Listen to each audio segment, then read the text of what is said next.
All right, everybody. We have for you, first of all, the amazing, the one and only SableDragonRook. Um, look at Mort. He's just, man. I always get to the important part in just a second, but blue-tongued skink or skunk? It's a skink. All right, wonderful. All right, SableDragonRook, the Pathless. We're gonna start it off right away. I'm glad to have you and to hit it off. You've been with us a couple times. We're doing this for St. Jude Children's Research Hospital, and we love that you're starting this off with us with some animals and some bird petting, and go right ahead. Fantastic. Thanks so much. And thanks so much for having me, of course. I'm SableDragonRook. You can call me Sable. And this is going to be the Pathless. As you see on the left-hand side, and as we've already been talking about, we have Mort joining us today. He will be chilling, just kind of doing his own thing. In the meantime, I'm not going to hold us up here, so if we are ready on the timer, I will... Absolutely. I will hit the wrong button first. Un momento, por favor. Let me go back to the main menu. That's not how you start this run. Okay, so timing will start when I say yes. So let me give you a countdown here. We are going to start in 3, 2, 1, go. Wonderful. Good luck. Thank you. So, as I said, this is the Pathless. This is going to be all bosses. We are basically going to do the game as intended, in quotes, as much as a speedrunner can say that, right? And I know that FC is here with me on commentary and as host, so we do have an incentive, I do believe, to pet the bird. If you would like to talk about that real quick. It's for every $5. I'm almost inclined to say just during the run, and that is not put forward to anything else, because why wouldn't you? Sable will take a little break and pet the wonderful bird companion. Does pet companion have a name? Pet companion has no name in the lore of this world. In my heart, his name is Pickles, and that's what we're going to be calling him. Wonderful. Pet Pickles. Yes, so... Who doesn't love a good alliteration? We will go about 10 minutes before we first meet Pickles. But after that, we should spend the vast majority of the game together with Pickles. Alright, so here we go. We are this pilgrim, this wanderer, if you will. And the only thing that we know is that on this island are gods. And that something is kind of weird about them. Something is not the way that it should be. So we came here to kind of check it out, see what we can figure out. And the only thing that we have right now is a bow. This bow is my primary method of movement. I shoot these talismans. They give me stamina, which fills my stamina bar at the bottom. They also give me a speed boost. They let me run. This is how we move throughout this run.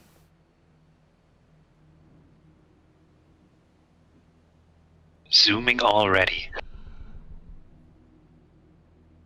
And we've got this giant bird here. She is a friend, even though she is very large and very angry looking. But she's not feeling so good. She's red, and she's supposed to be blue. She's kind of indicating toward this tower that is radiating this cursed energy. And she's basically like, hey, I'm going to give you a key, or a sigil. Technically, the term for it is a light stone. Can you go turn this tower off because it's making me feel gross? And I'm like, well, yeah, of course. I like you. You're a big bird friend. So that is what we are going to go do.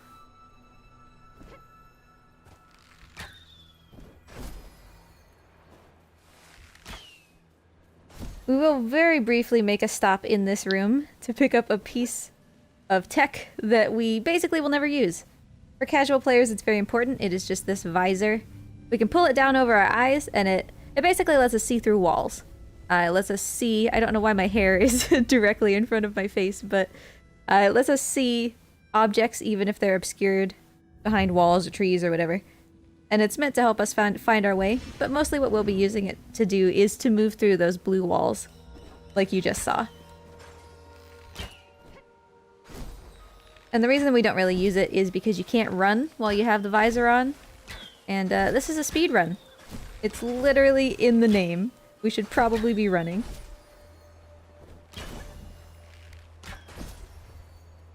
Nice of that.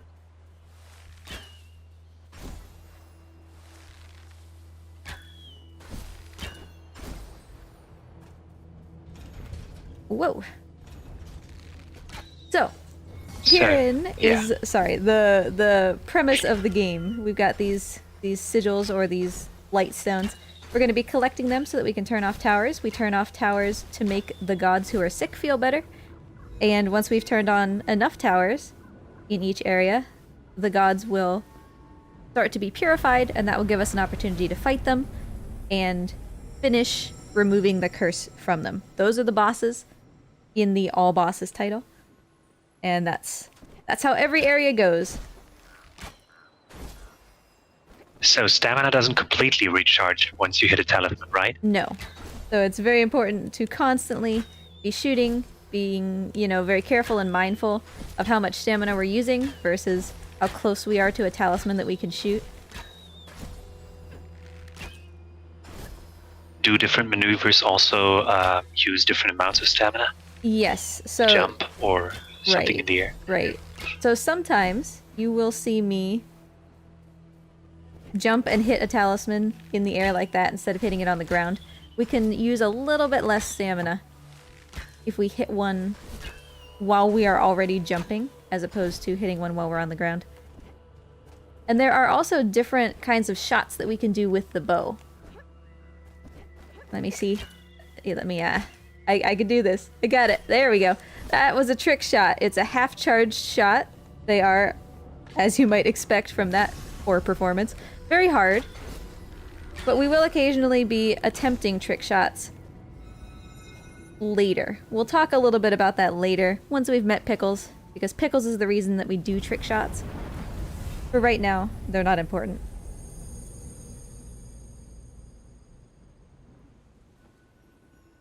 Visor only percent would be sliding like so slow.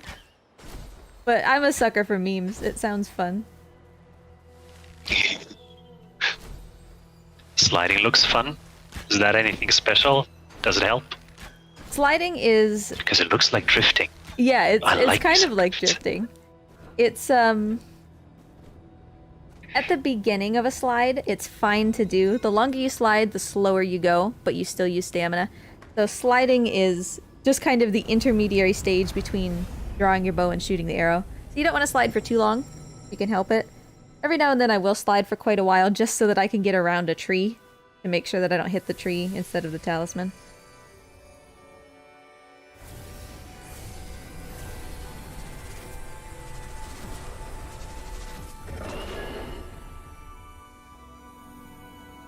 Someone knows what I'm talking about. Eurobeat.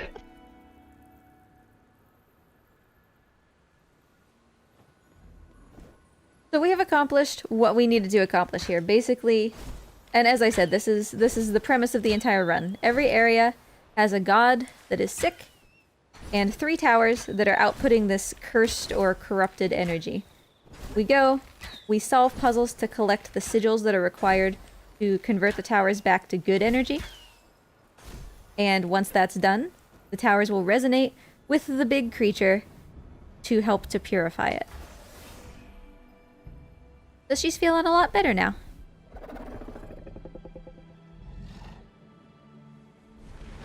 And this god in particular is a little bit important. She is the mother of all of the other gods that exist on this island.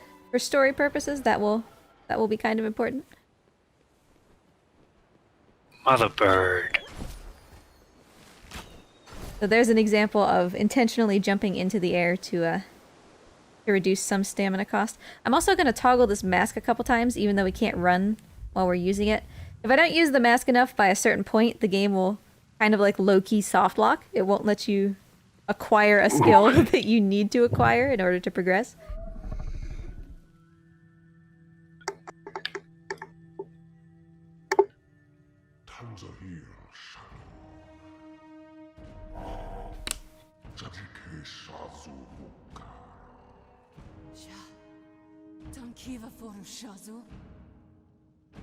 Ooh, ominous person looks ominous. Yeah, I think that they did a very good job of making it pretty clear that he's the bad guy right from the get-go.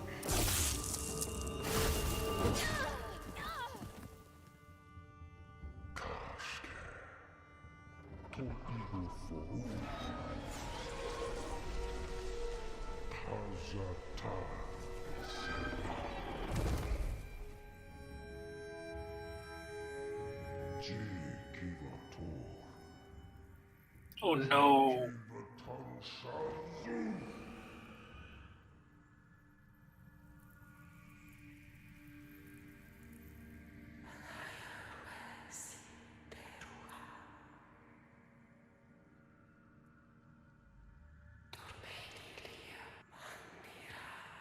So this is the story, right? She got corrupted again. We saved her, and then he just went and corrupted her again. He is very powerful. And so we need to take care of the Godslayer before we can really make any kind of lasting change here. And he's up on that giant island, which we can't reach. Partially because this tower that you see here is blocked off currently. It's surrounded by a dark fog that prevents us from going up it. In order to unlock that tower, we need to defeat these gods, who were the children of this eagle mother. And as we defeat them, that tower will gradually unlock so that we can climb it. Spoilers, we're not actually going to climb it because we're speedrunners and there's a faster way. But we still have to defeat the gods. Wonderful. Like, we put all this effort into unlocking the tower and then we're just like, nah.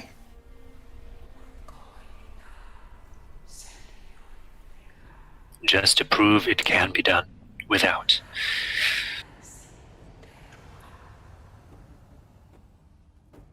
So she kind of disintegrated, which is sad because she's fantastic. But in her place, we are left with Pickles.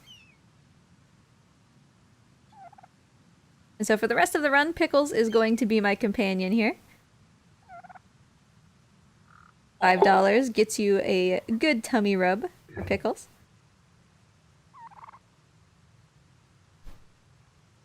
But this one's on the house. He's kind of on fire because he came from the cursed body of the giant eagle. So we had to stop him from being on fire, and now he feels better, and now he's ready to help us.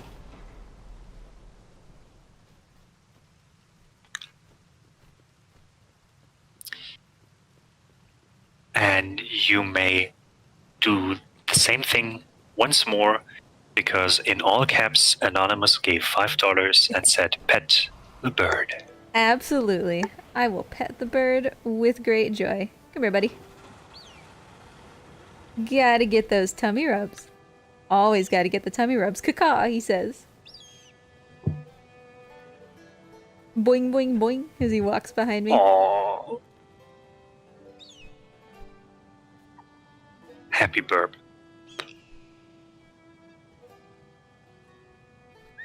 So here's the first of a series of solutions to puzzles that Pickles is going to teach me that he can figure out.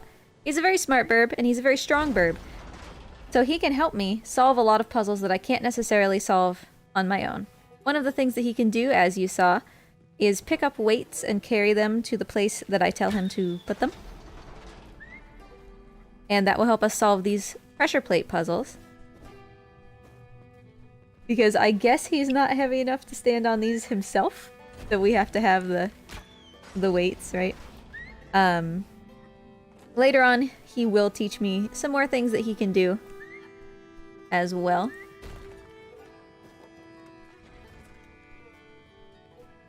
You will see these diamonds with every puzzle. Those indicate how many steps are required to solve the puzzle. So you see both of them are lit now. That means the puzzle is done.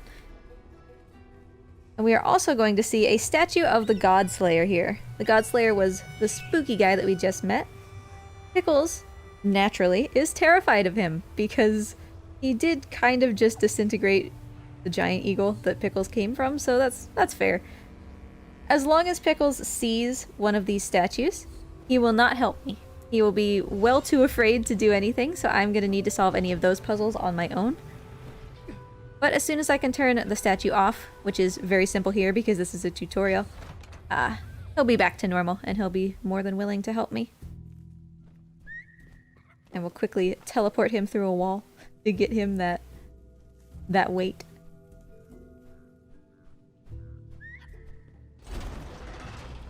Really cool room with a map of the whole game that we will spend basically 0 time looking at, unfortunately.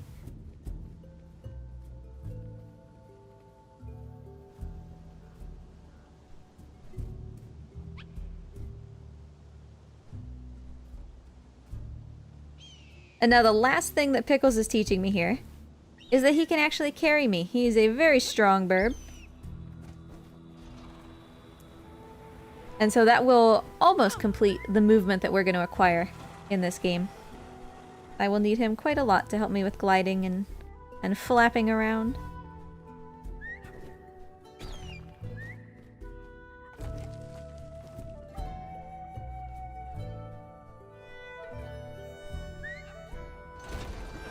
I mean, my assumption is that he's strong enough to carry me, right? Because he's like the reincarnation of this giant god bird that we just met. So he's kind of special, right?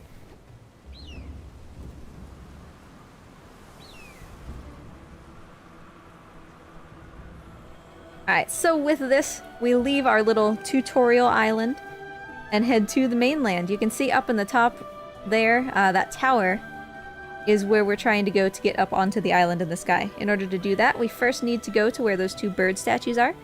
That's where the big tower is that we're trying to unlock by defeating, you know, the corrupted gods.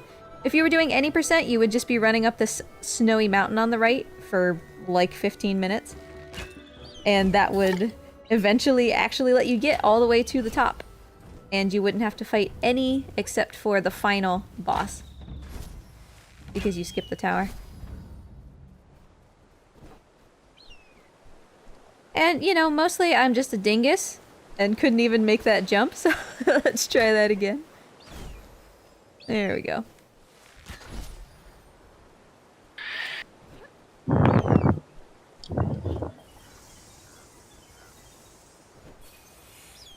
So the things that I just collected they're basically experience points. I call them goobers. They leveled me up just enough to acquire 1 flap. So that is the final thing that Pickles can do for me. He can flap me straight up into the air. Right now we only have 1. Every time we defeat a boss, we will get another one. So we get more and more movement as we go. Of note is that as soon as I touch down on the ground, this first flap comes back. Any flaps that we get after this will have a small recharge time, but the first one always comes back immediately when you touch the ground. It seems like a rather simple and minimalistic moveset, but I guess the combinations make the magic. Very much. It's really satisfying to play because it's not hard to pick up and understand, and it feels good to do. They've done a very good job with the controls and the way that it feels.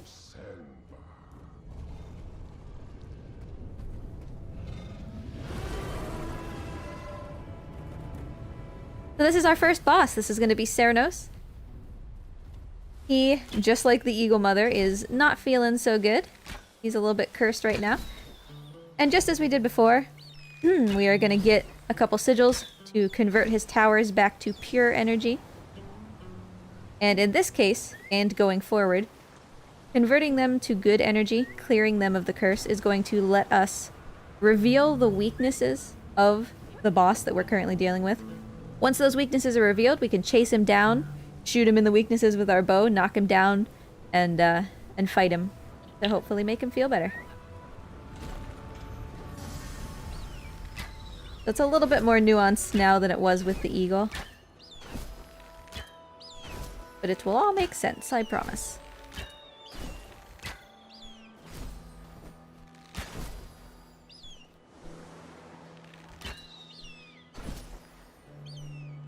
With all these amazing chains and combos in the air, I wish there was a style meter like a Devil May Cry. It looks fantastic.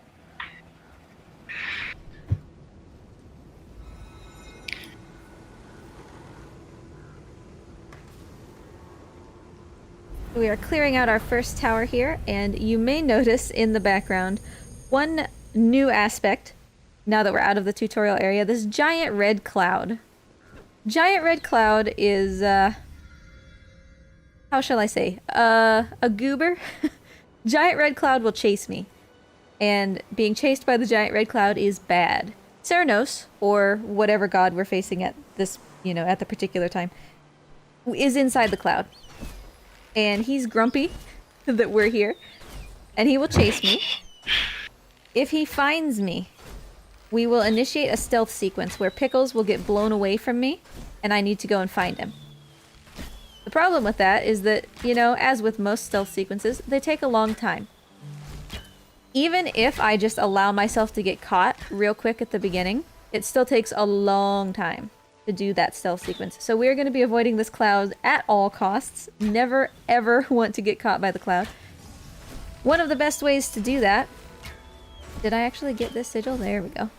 One of the best ways to do that is just to quit to the main menu. Thankfully, if you go to the main menu and come back in, the game kind of forgets where the cloud was, and odds are that it will spawn away from you. But this game is timed in real time, so anytime that we can avoid a reset, we definitely want to do that because it takes time. Cloud Alzheimer's is a real issue. It really is amazing the amount of difference that this cloud can make. Like, two runners who perform at the same skill level, but one of them has an unlucky cloud, could literally be like... Pickles. Could literally be like minutes behind the other runner.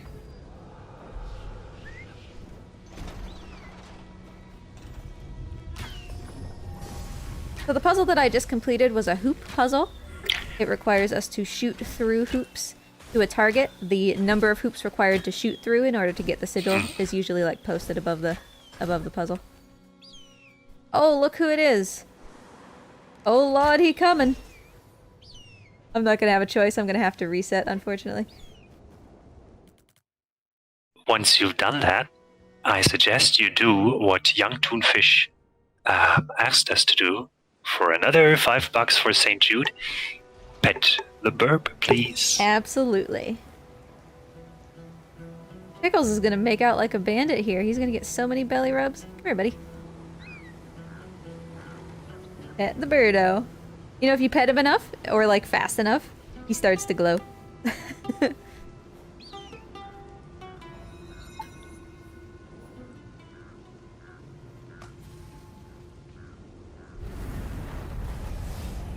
So another tower down. We are looking pretty decent. Only one reset on Ceranos. Hopefully we don't get another one. He's kind of low-key in the way, but not really. He won't chase me here unless he's particularly grumpy today. Which is entirely possible, let's be real. Grumpy gods. I bet there's not one single precedent in the history of mythology ever. No, gods are never grumpy. They're always cheerful. They always do the right thing. They're also very pure, never horny. So you can see here, I am making skill shots finally. I said that we would come back to this idea. So skill shots, right, are much harder to do than regular charged shots because they require you to release the bow at a very specific time so that they're only halfway charged. The benefit is that when I am flying with Pickles and I try to shoot with the bow, I drop in the air. For as long as I'm charging the bow, I drop. If I do a skill shot, which only charges for half the time, I drop half as far. So I get to maintain a lot of my altitude if I do skill shots. Unfortunately, skill shots are very hard to make, and you can, if you're not confident, you can end up dropping even further than you might have otherwise, trying and failing to do skill shots.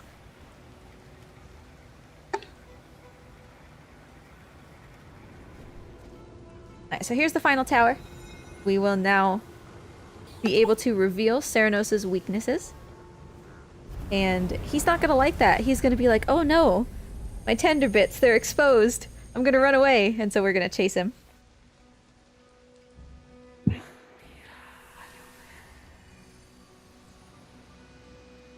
Meanwhile, I see that Mort is having a time. Just wandering all over the place.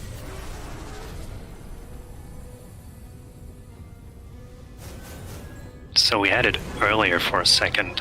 The game slipped past a lot of people, it seems. I myself also only knew of it in the context of speedrunning.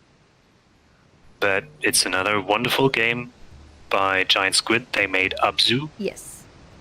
And published by Annapurna. Just all the love for indie games. Yes, and if you liked Abzu, I definitely think that you would also enjoy this game. If you've never played Abzu, I still recommend that you try this game because it is wonderfully and lovingly made, and you can really tell. And Giant Squid are fantastic people. I had the opportunity not that long ago to sit down with the devs at IGN and talk to them about, you know, what the speedrun looks like and what they expected out of a speedrun of their game. And they're just lovely and wholesome people. Ooh. Anyway, Cernos is blasting, it seems. Yeah, he's zooming. So he's got his eyeballs exposed. He's got some eyeballs that are on his legs. Those are his weak points. And he says, "Oh no, please don't shoot them."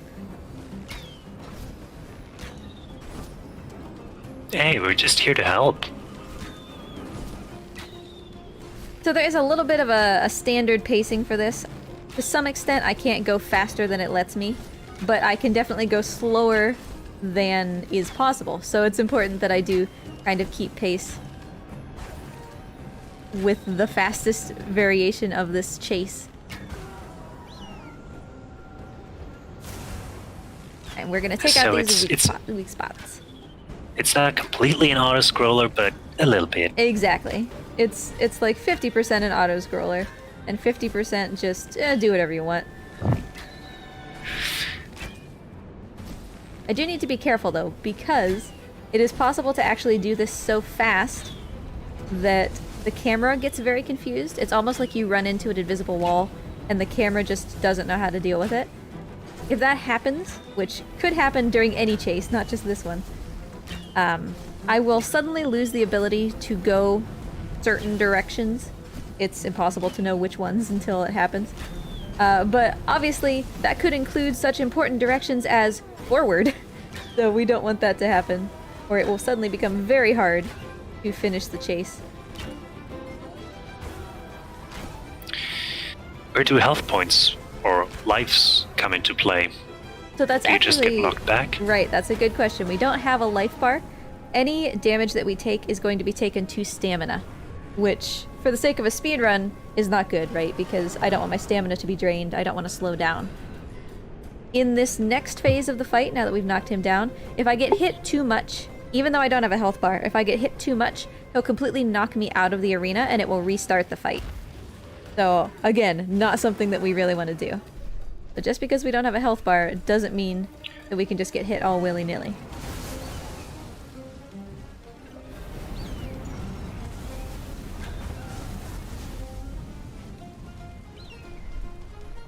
I was trying to bait him into a swipe there to get an extra shot at one of his eyes. He doesn't always listen. So these jumps are ideal. We want as many jumps as possible.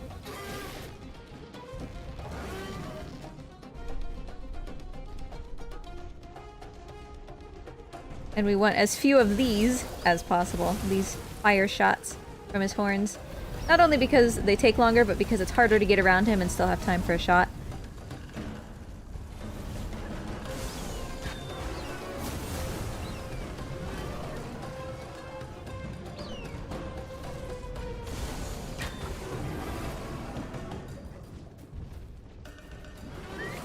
Alright, so Pickles is gonna help me out here. Help me to knock him down a little bit. He's angry. As is reasonable. I shot him right in the eyeballs a bunch.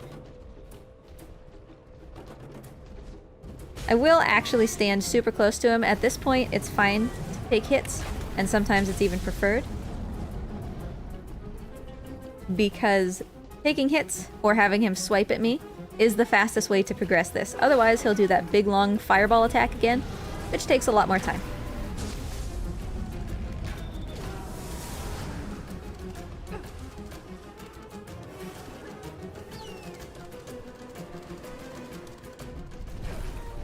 So poor Cernos kind of finished himself off there. Ran into a wall. But now we've weakened him sufficiently through this fight that we can finish purifying him and get him back to the way that he's supposed to be.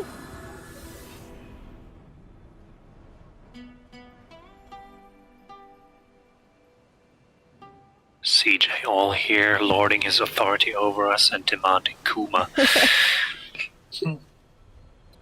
I am the host now. Well, he could kick me. I don't think he will. Cernos got his eye drops. He's no longer evil. Yeah. He's feeling a lot better. And he, she, they is beautiful. So Cernos is going to reach into the spirit world, actually, and give me a special arrow that I can shoot into the air. Now that he's been cleansed, his land needs to be cleansed, and this arrow is going to give me the power to finally remove the rest of that cursed influence. So the sun will start shining, you know, the animals will be at peace and everything again. We've sort of restored his part of the plateau.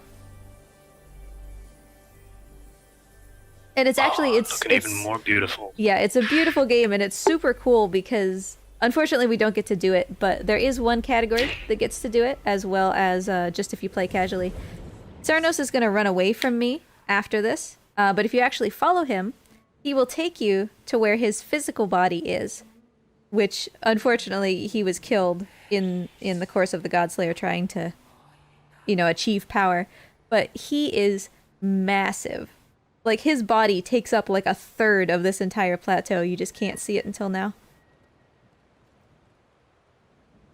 And it's like just a stunning visual.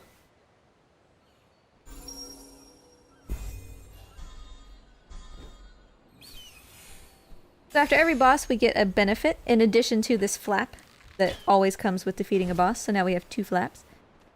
Cernos gave us a longer stamina bar, which is great because now we will see that some talismans are going to be kind of far away from each other, and we could really use that extra stamina. But other than that, we are moving on to the next boss that needs our help. More eye drop deliveries.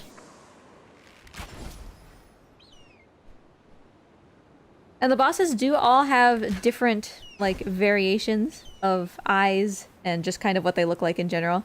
The next boss actually is only going to have 4 eyes to shoot instead of Cernos' 6. Or later because CJ is all about Kumo. Kumo has 8 eyes, which makes him one of the hardest chases to tackle.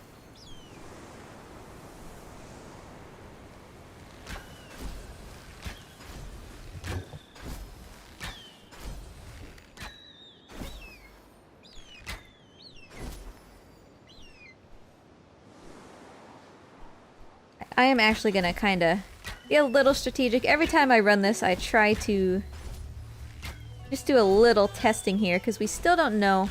There's a way to skip this intro cutscene, but we don't quite know how it works. So every time I like to try something a little bit different. See if maybe we can finally figure out how to make that consistent.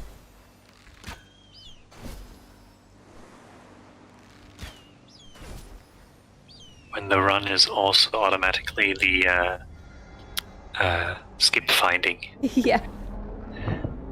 That's the optimum way to do it. It is, really. That's the speedrun way. Mm-hmm. We didn't get it this time. But that's, you know, not really unexpected. That means we get to see more of the scenery. That's right. I actually would have felt kind of bad if we didn't get to see Saro's introduction. Ooh.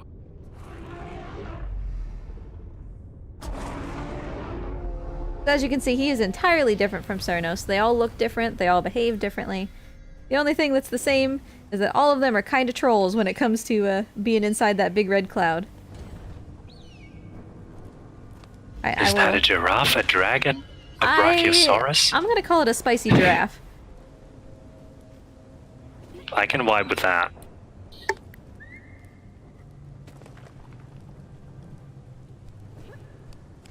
Ooh. Tater's got it down. Snuggling with a dog.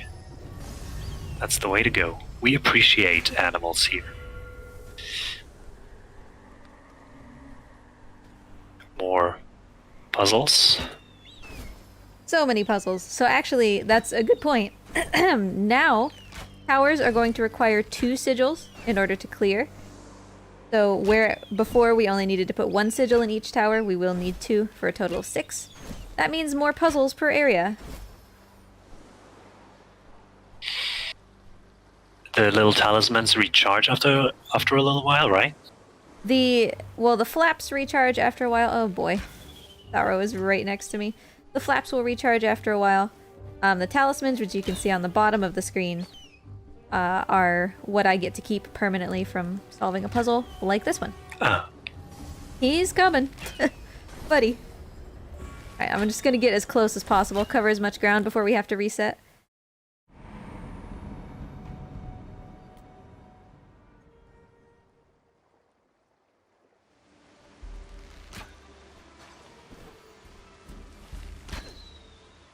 There we go. So, Sauro has gone somewhere. I'm not really gonna look around. I don't want to provoke his ire. But we've already got 2 of these sigils that we need. A couple more happen to be on the way to the tower that we need to go to anyway, so we'll solve these puzzles real quick with Pickle's help.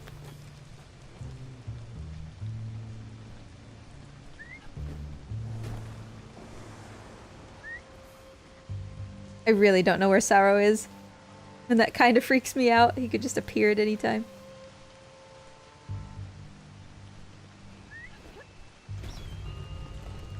Three-hoop ring puzzle, so we shoot through 3 hoops, and then we get the sigil from that.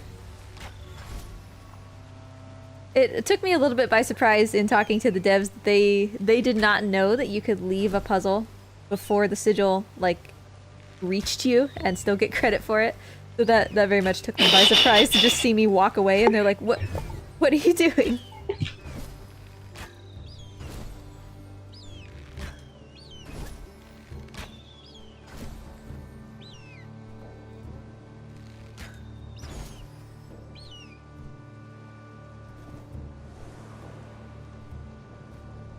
I personally am a big fan of these torch puzzles, where I shoot my arrow through a torch to light my arrow on fire, and thereby light another torch, and so on and so forth. This puzzle, we're cheesing. You're not supposed to solve it that way. I actually don't remember at this point how you are supposed to solve it.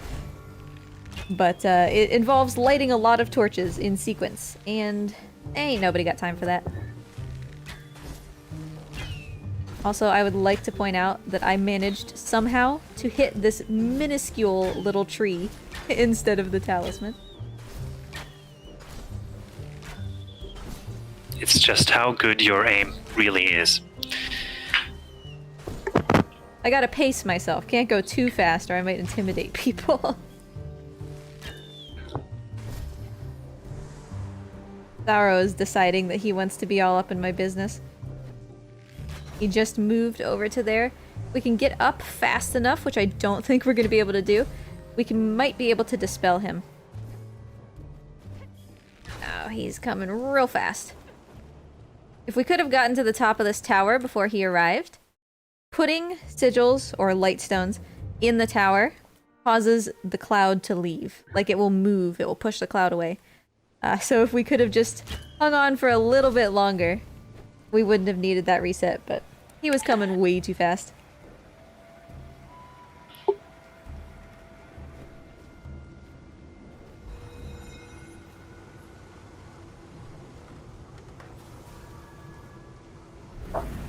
That's a big tower.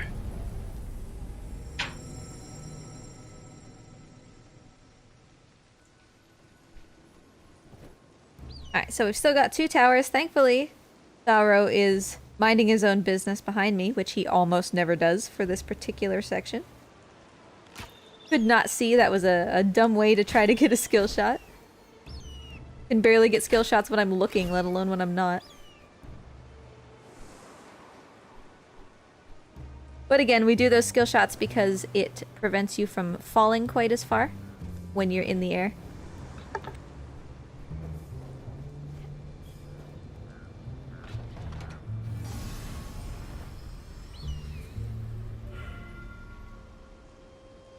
You know, this might be a bad idea, but it's fine.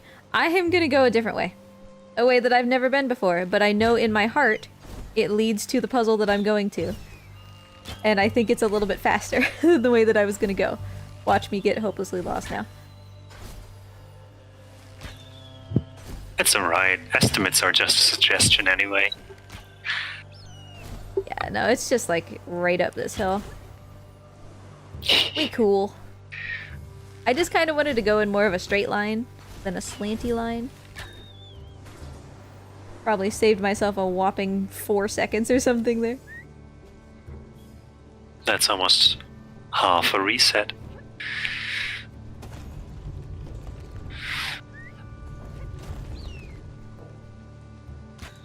Oh, that was a sick shot, not gonna lie. Alright, so we have 4 light stones now, and with 2 towers left, that means that we have exactly what we need. It's just going tower to tower, and then we will be able to purify sorrow and get that fight going. We'll have a chase just like we did last time. Oh, hello, friend. You're right here now.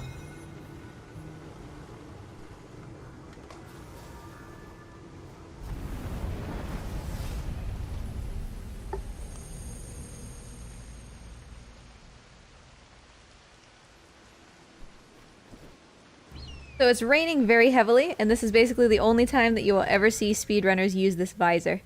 It helps us to see when it's otherwise very foggy or snowy or whatever.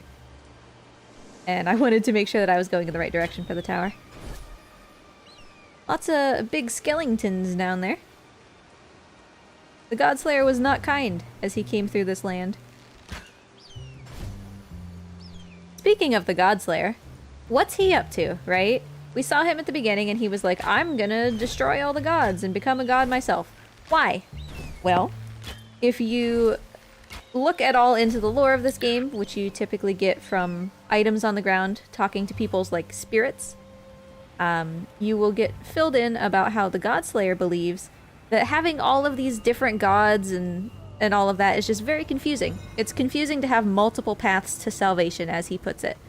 So he wants to just get rid of all the gods and become just one god, so that there's only one path to salvation and it's very easy and accessible for everybody. Which makes him like a really sympathetic villain, right? Because he's trying to do something good.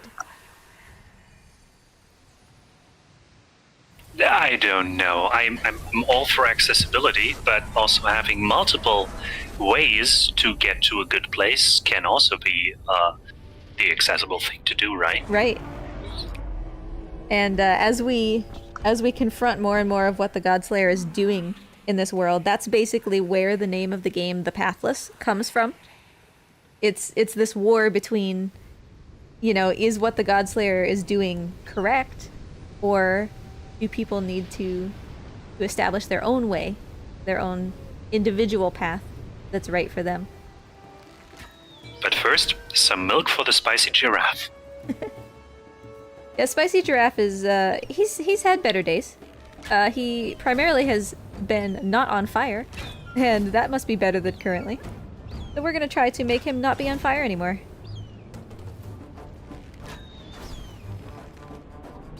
Lots of things end up on fire in this run. The paths the bosses take during the chase, are they predetermined? Yes.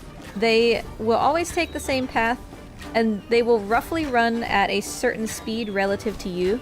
So if they aren't at a certain benchmark by the time that I catch up with them, they will start booking it to get to that benchmark. So basically, there is an upward cap of how fast we can do the chase, but there is no cap for how slow we can do it. So we want to just stay as close to that top as possible.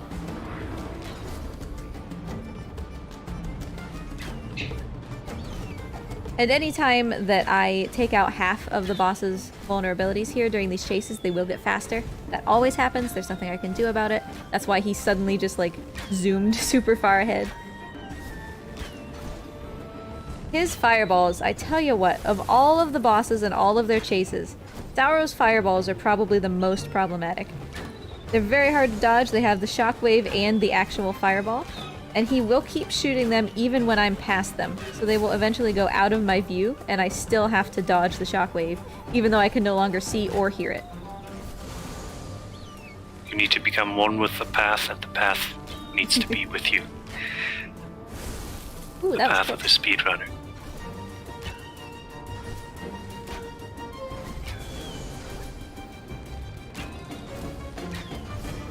It looks like we were able to catch up to Sauro very quickly in the second phase, so he didn't really have much of an opportunity to shoot these fireballs. It was a good chase. More than enough fireballs to wipe out multiple D&D parties, but... Ooh, sliding right next to it. Ooh! Yeah.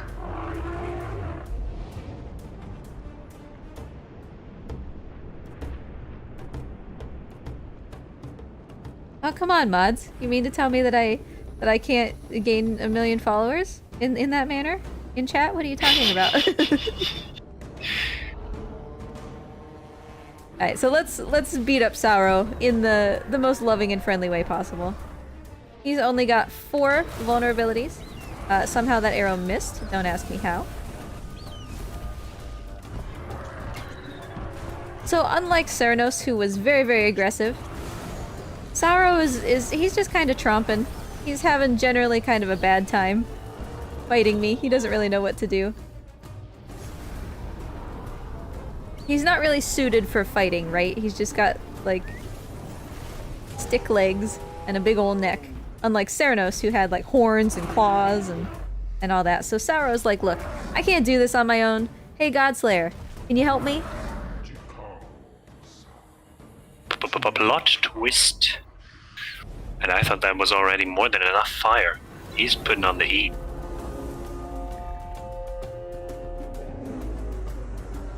%70 of this game is on fire. There's never enough fire.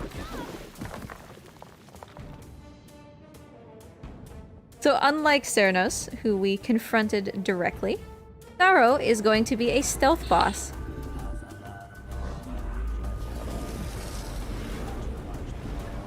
And I am trying to do this in 3 cycles, even though I am fully aware that it will fail.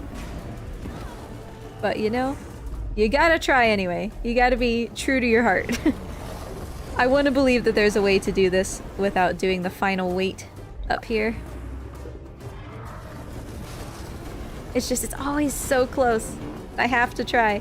Because in the end, trying and failing, as long as you don't get blown back super far, is the same as doing it as intended, so you might as well try and hope that you get lucky.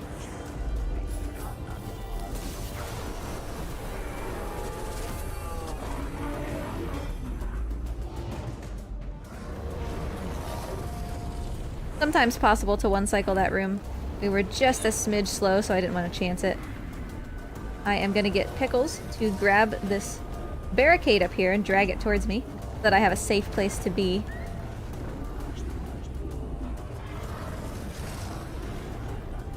But the speedrun strat is just to make sure that Pickles doesn't drag that any further than he has to.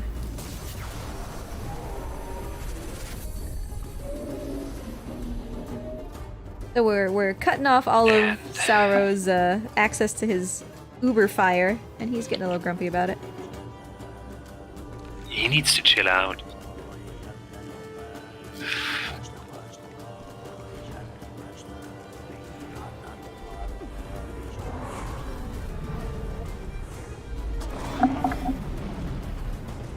Alright, final phase of this boss.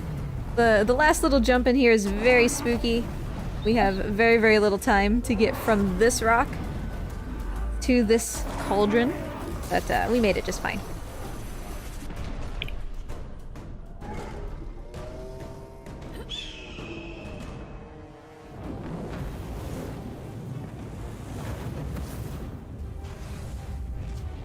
Fire tornadoes, because this game didn't have enough fire.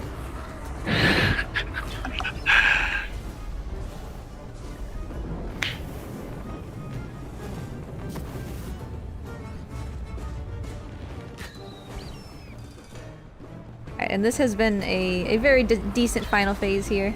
All 4 eyeballs are already taken care of. And that will be it for Sorrow. We can get him back to the way that he's supposed to be.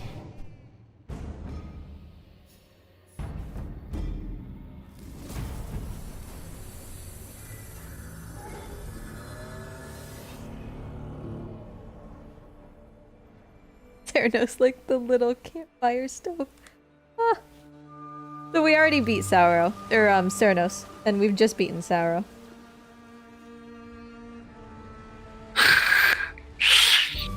CJ is still all about Kuma. It's Morty! Well, I love this boss because he is a giant lizard, and that makes me so happy.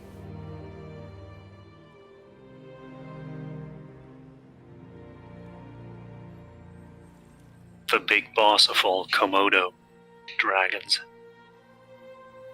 And just like before, we'll get the spirit arrow to help cleanse the rest of his land so it's not constantly raining and everything. We do have a little donation. Yeah. $50 from Anonymous. Let's get this party started. Excited for this weekend. I say $50 warrants. One little belly rub, right? Oh, for sure. I will do the big glowy belly rub for that. We gotta get the glow going.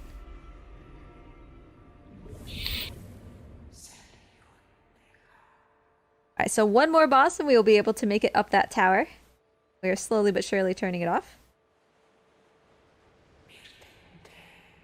The next boss, though, when it comes to the cloud, I think few bosses are as troublesome, or I should say meddlesome, as she is.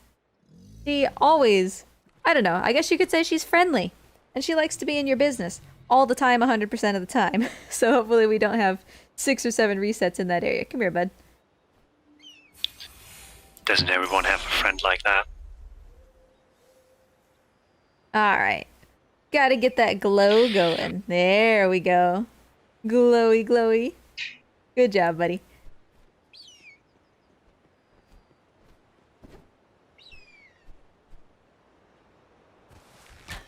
So these orange talismans were Sauro's gift to us after the boss fight. They let us go super heckin' fast. So we're going to be trying to route in as many of these orange talismans as possible. Because we go a lot faster with those than we do with just the standard ones. The spice is now with us. The spice makes us flow.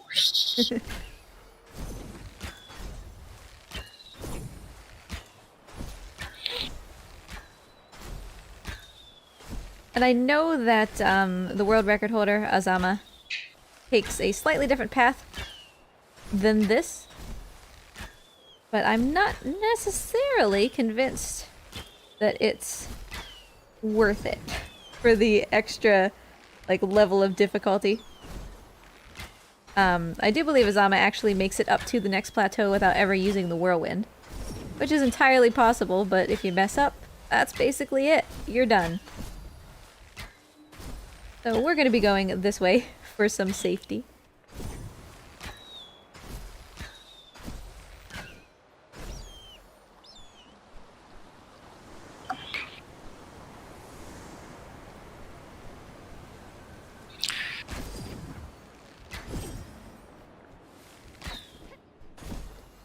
And I will be very careful with how I go up these next couple cliffs.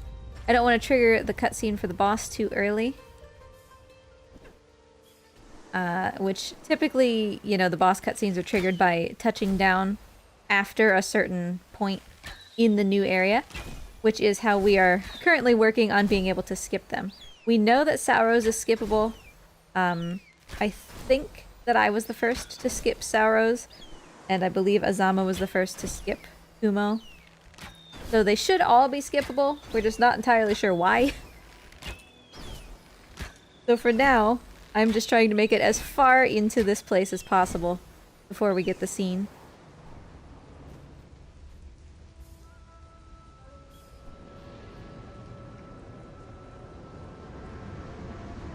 And there she is, the troublemaker herself, Nimue.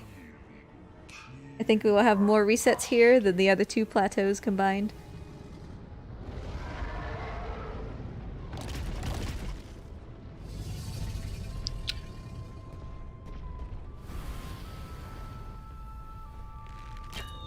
We are also introduced to this new kind of puzzle. The faces of these pillars change if I shoot them. I was panicked for a minute that that didn't work. Thankfully it did. So we basically need to match the faces of the pillar with the solution to the puzzle, which conveniently was written on the ground there. Later on we will solve additional puzzles like that where the solution is, you know, hidden like a mile away. So it's important that we solve it correctly, because we don't just have the simplicity of looking on the floor and seeing what the answer is. But as long as you know the answer, they're fairly quick to complete.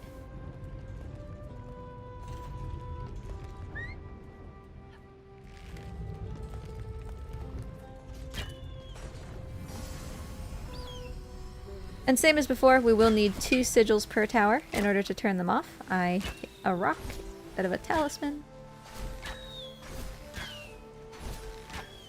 And here she is. This is Nimue as I know and love her. Right in my face. All the time. She literally teleported to me just to say hello.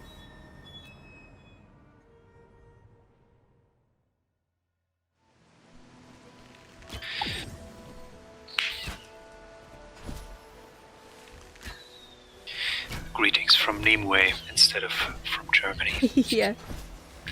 She sends a lot of postcards direct to my home address, which is my face, and she says, "Hello, I haven't talked to you in 30 seconds. Would you like to be friends?" And I say, "No, please go away." And that makes her very sad. And that makes her clingy. A good friendship needs borders. So she's here, still. Like, she is really close. Hopefully she mostly just stays over there, though. I could definitely do without an additional reset immediately. Depending on where the cloud is, and if you're moving directly away from it, it is possible, with good shots at talismans, to completely outpace it, and it will eventually stop chasing you. We have not been so lucky so far, because she usually ends up kind of diagonal to me instead of directly behind where I'm trying to go. But it is always possible to get a little lucky like that.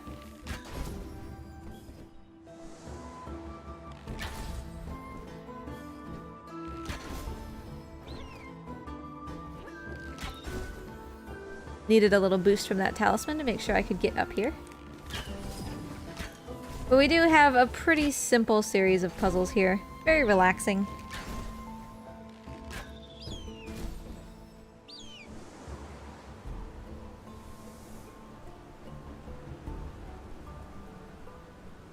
And I always love me some torch puzzles. And right up with the updraft. 2 vantage points where we don't have to do the eagle scream because we have the eagle with us. Also, you don't have to climb up all the way. Pickles is the best friend and maximum utility one could ever have. I mean, he's literally... Pickles is literally holding me by his feet. Like, he didn't skip leg day. He's swole. Oh, hello, Nimue. Thank you for showing up at right where I'm trying to be again. Thankfully, she should, hopefully, maybe, go away. No, she's just being really stubborn. Almost always the cloud will dissipate when you activate a tower. But she didn't, and she's sitting just with her butt directly on top of the puzzle that I need to solve, so... Reset it is. So we can see, this is where she was. This entire castle is shrouded in fog. This fog indicates that in there is one of those statues of the Godslayer that Pickles is terrified of. If I try... intimidate Pickles. Yeah, if I try to go in here with Pickles, he will just not listen. He won't help me at all until I turn the statue off. Thankfully, turning the statue off is as simple as skipping the entire puzzle. Whoopsie. You're not supposed to glide in like that. You're supposed to do, you know, a ton of platforming and everything without Pickles. But if we go from the tower, we can make it straight to the top without having to do any of that. And I did reset because Pickles was on fire, and going to the main menu makes the game forget that. Plus Nimue was also kind of like right there, and I didn't want her to be, so... It was a reset for multiple reasons. But it's always planned there. Alright, so we only need one more sigil. We have 2 towers left, and each of them requires 2.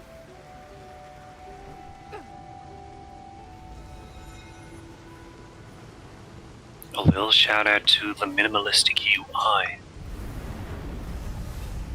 Yeah, it definitely I love it when wants games to... are not all up in your face. Right, it definitely wants to make sure that you have as much access to all of the visuals as possible, right? Like, it wants you to see the world.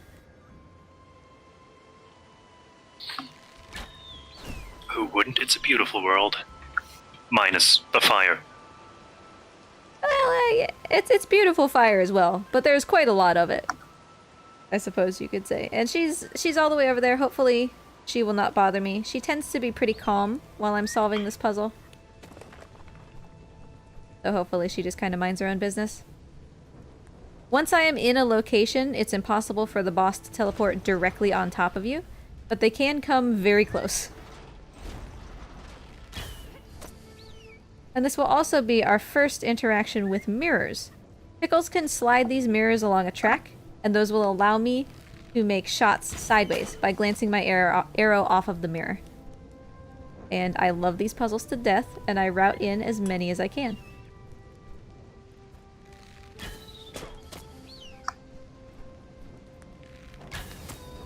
Alright, so there's our final sigil. We have enough. I would actually be fine with her staying where she is at the moment. Oftentimes, she teleports further to the right, and then she bothers me while I'm on this bridge, which she may yet, if we're being honest. I'm gonna try not to touch down. Oh, she left. Where did she go? Oh, I am doing a concern. Where is she? She's right behind me, isn't she? Yeah, I'm not gonna look. Because if she is, I don't want to know about it.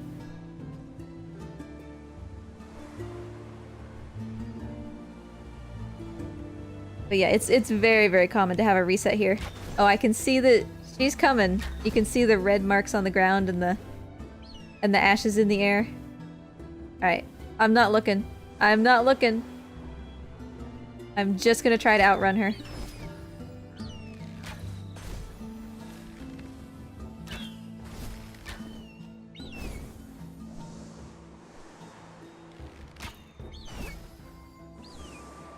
Because if we can make it to the top of this tower, she'll leave me alone. She's coming. But we should be able to make it. Yeah, we're good. So she'll go away now. And that is the final tower. So we will begin the chase sequence just as normal.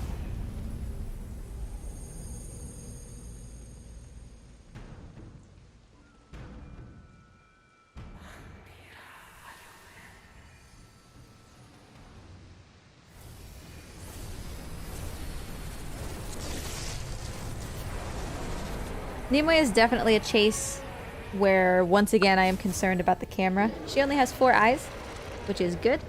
That is just about as low as it gets. But she tends to really do a lot of Tokyo drifting during her chase. She, like, turns really far sideways but keeps going forward.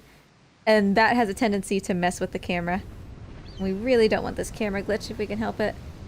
So I'm going to try to stick as close to the, like, developer-intended routing as possible, even though it is technically possible to do it a different and faster way. Because for the sake of a marathon, we don't really want the camera to be acting up. Because that will most likely remove my ability to walk forward or in a straight line, which is going to make the chase basically impossible.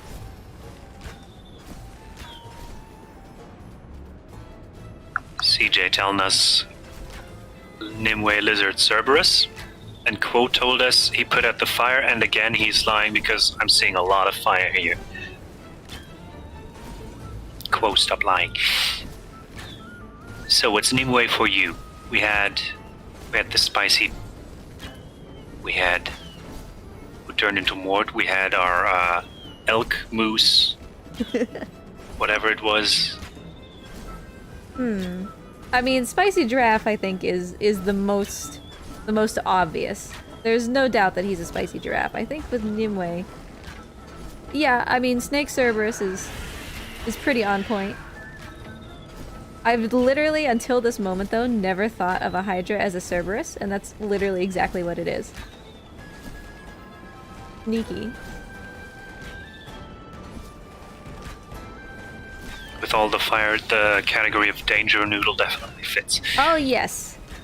Definitely a danger noodle. Would not boop the snoot.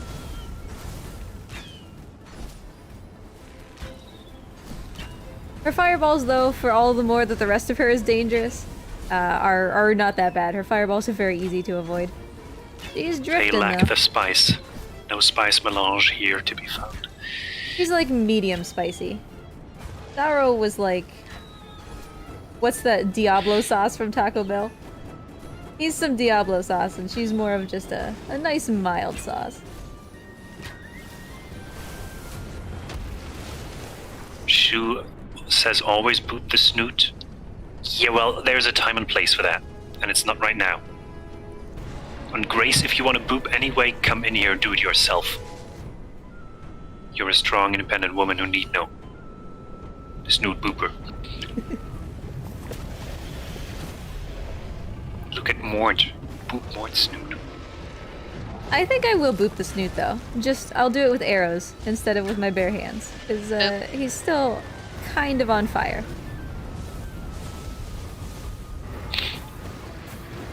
Okay, we've been dishing out eye drops. We delivered milk to mellow the spice.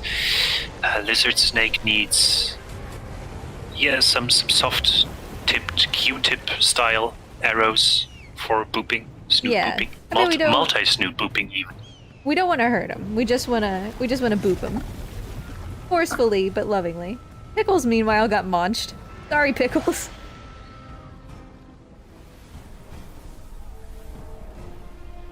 Pickles is fine. He's just trapped at the moment. And now, suddenly, we've got a lot more snoots to boop. It is very important that I do this correctly. Any mistake will cause the current phase of the fight to be repeated. It will regrow its heads and we will have to start over. So, gotta make sure that I do it right. Unfortunately, we did not get a phase skip glitch. There is one that exists.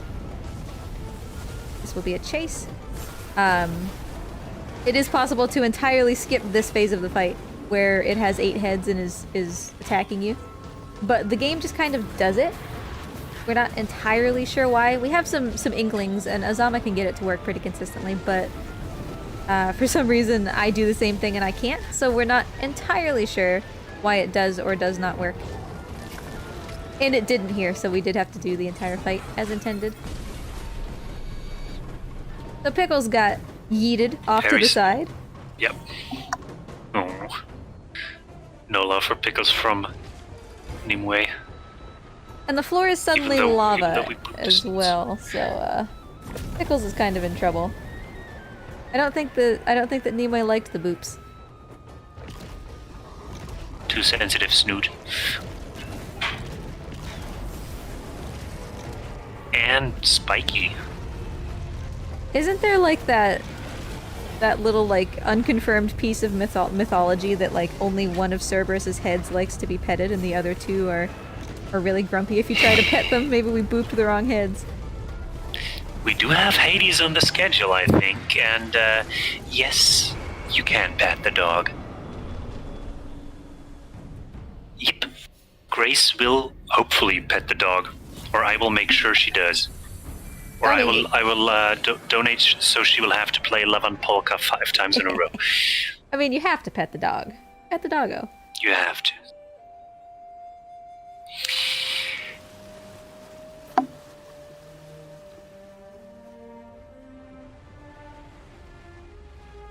Alright, so Nimue is now restored to the way she should be, and she is a giant schneck.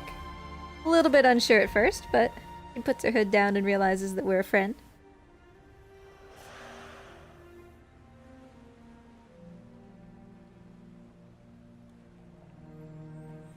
And all of the tall ones... Snoot is pooped! Yeah, Confirm. she finally got the snoot boopage that she needed, and she's feeling a lot better. She is supposed to have a hole in her. All of the tall ones are supposed to have holes in them. I guess that's the way that they're born, and we love them just the way that they are.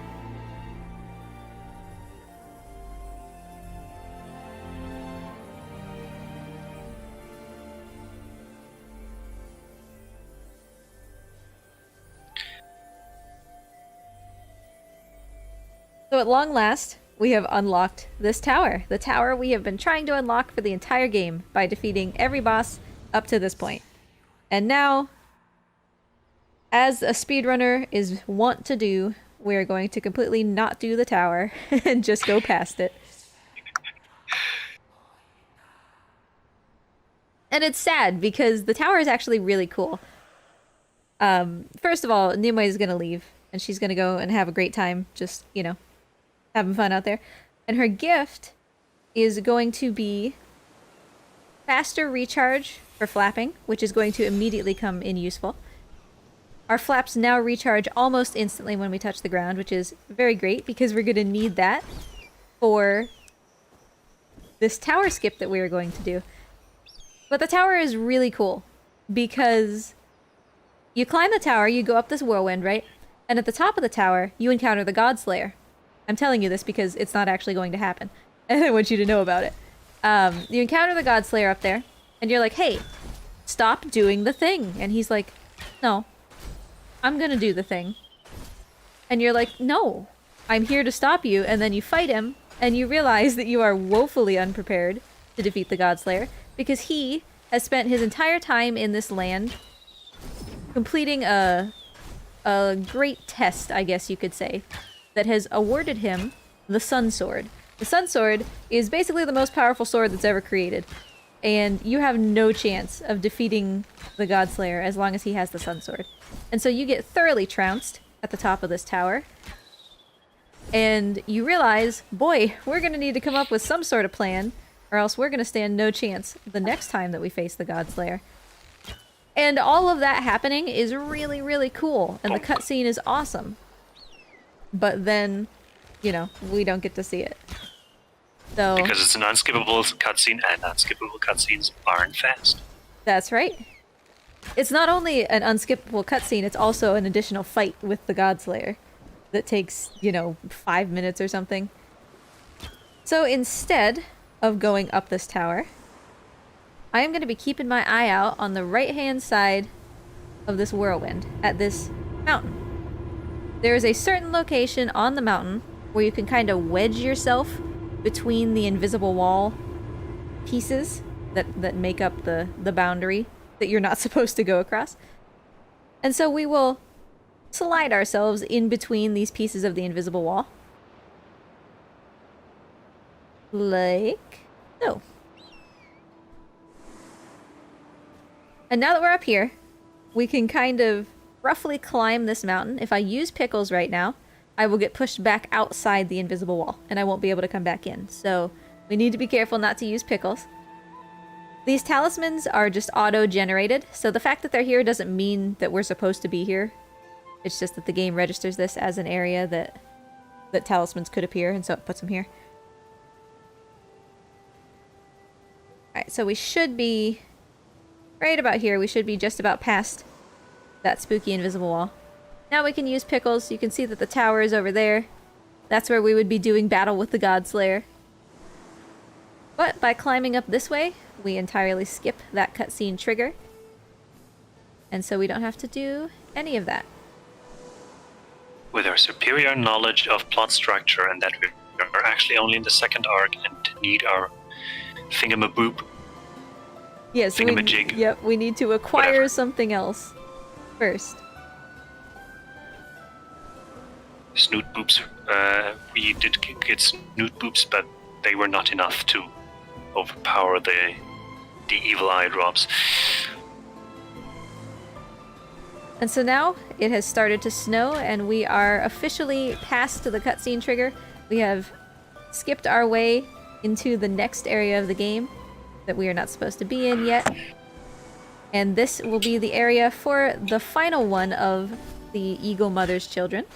And the most powerful. He is so strong, and I think that you will see that as soon as you see him. He is so strong and so swole that he can't even play with other animals because he just kind of accidentally kills them. Which is why there's lots of skeletons all around this area that we will see. Skeletons of very large creatures that he was just trying to play with, but he was a little too strong.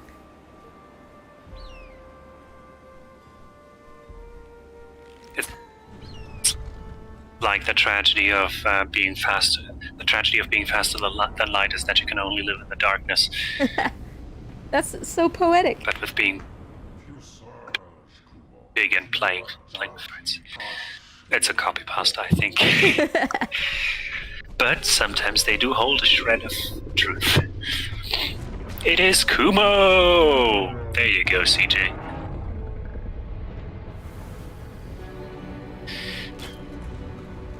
Is a big one. Yeah, he's a large boy. I would say that his primary diet is, you know, the souls of his enemies and also protein powder. He is very ripped. He has like a 12-pack. He's very scary.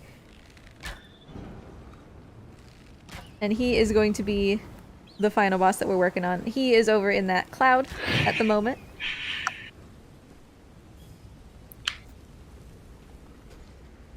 And he can be very disruptive as well. Nimue is not the only boss that can be very disruptive with the cloud, and she honestly wasn't that bad. So we might start to see a little bit of that bad luck here with Kumo.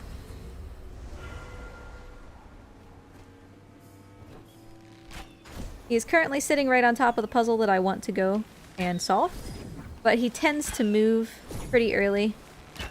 So hopefully he'll be out of the way by the time that we actually get over there. Yeah, he's moving. And I am getting the heck out of the way in case he's moving over here.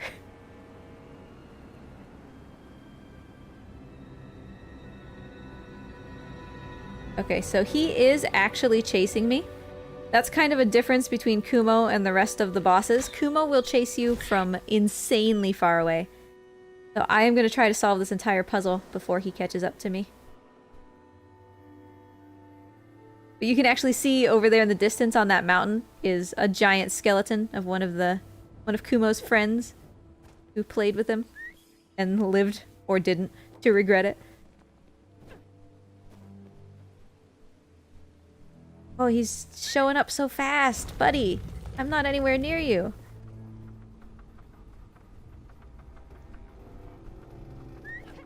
Well, you might not want to, but he's definitely has an idea of wanting to play with you. Yeah, I'm not sure that I'm down for that. We should be able to get this puzzle done with before he fully gets over here. Yeah, that should be good.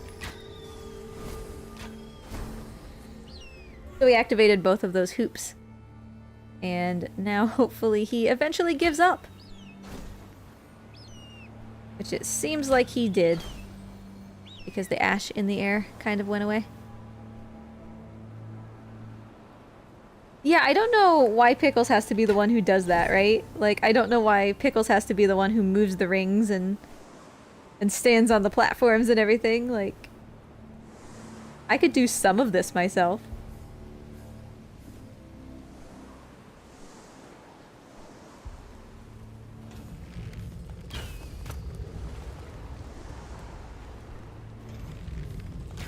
Next one up.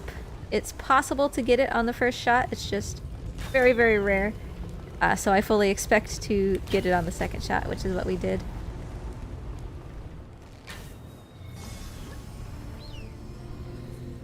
Unfortunately, we did just route out one of my favorite puzzles in favor of going up to this tower a little bit early. And so instead, we do...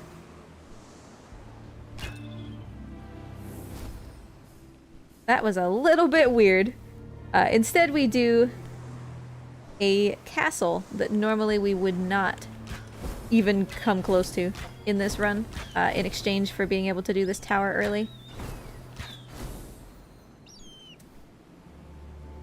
I have been denied.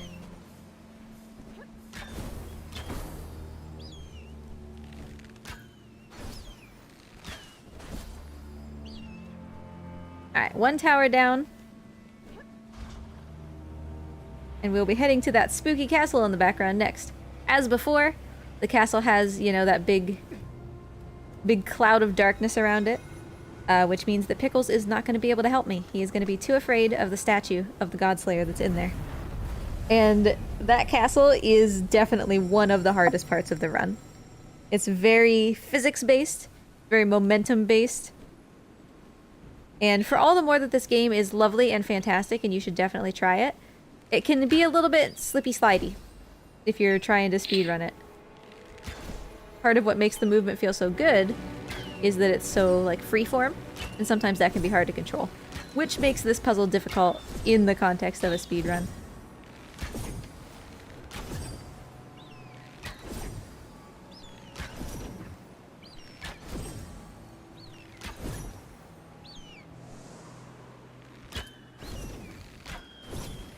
Alright, I'm gonna hop down here. If I hit this cloud when Pickles is still carrying me, he'll drop me, and it's very slow. We gotta turn these off before Pickles feels confident enough to take me up through the whirlwind, which is where the sigil is that we need.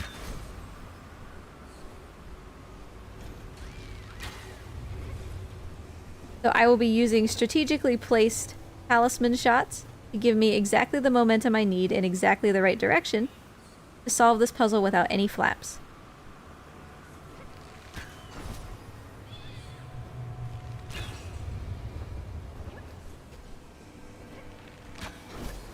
That was definitely the hardest part, just getting up onto the lip of that little piece of the castle.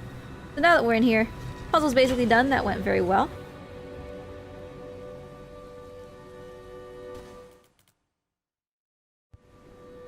And Pickles is once again on fire, so we will make sure to force the game to forget that.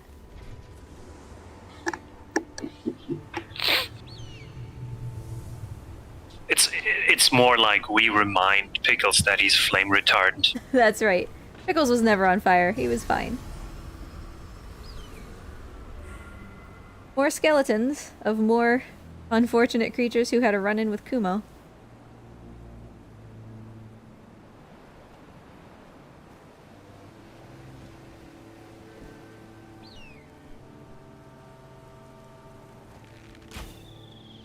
Alright, well, you're on the, well, not road, but trip to wherever you need to go next. Just a quick reminder.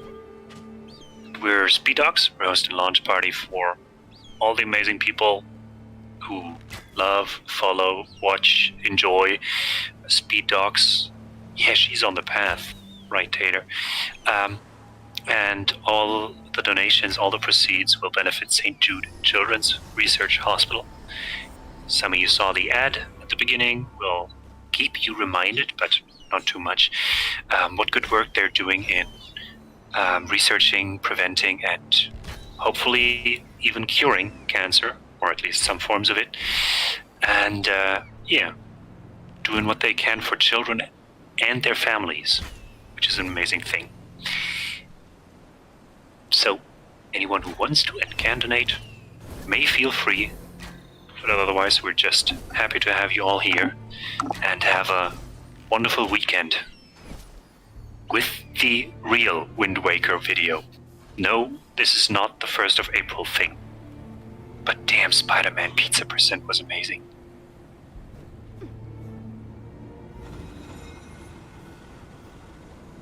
Alright, up to another tower. Yep, we have reached another tower. We have one more to do. But we don't quite have the sigils that we need to complete it yet, so we will need to do one more puzzle. We are... After Kumo here, we are going to be approaching the end of the run. And we did just hear about this wonderful charity, so if you feel like you would like to donate, don't forget that $5 will get you a good belly rub for Pickles. And I'm sure that there are also, other donation incentives and bid wars that would love to be fulfilled before their runs start. I didn't want to steal this. That is more belly wubs. But yeah, we do have a couple. Let me just bring up the sheet.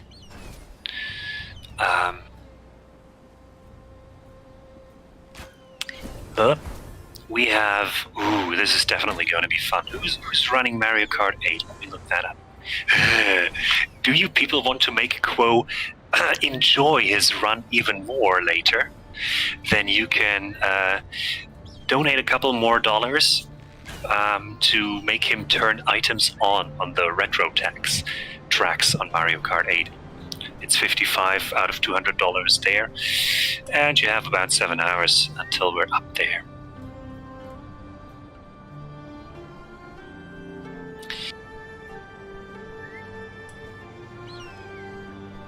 Alright, one of my favorite puzzles here. A double bounce from these mirrors, and careful placement of this second mirror made it so that I could solve the first half of the puzzle by striking that mirror, and the second half by not striking it, all while keeping it in the exact same spot without having to move it. And it's just a little kind of nuanced puzzle that I am very much fond of, and I refuse to take it out of my speedrun, even though there are other puzzles we could definitely do.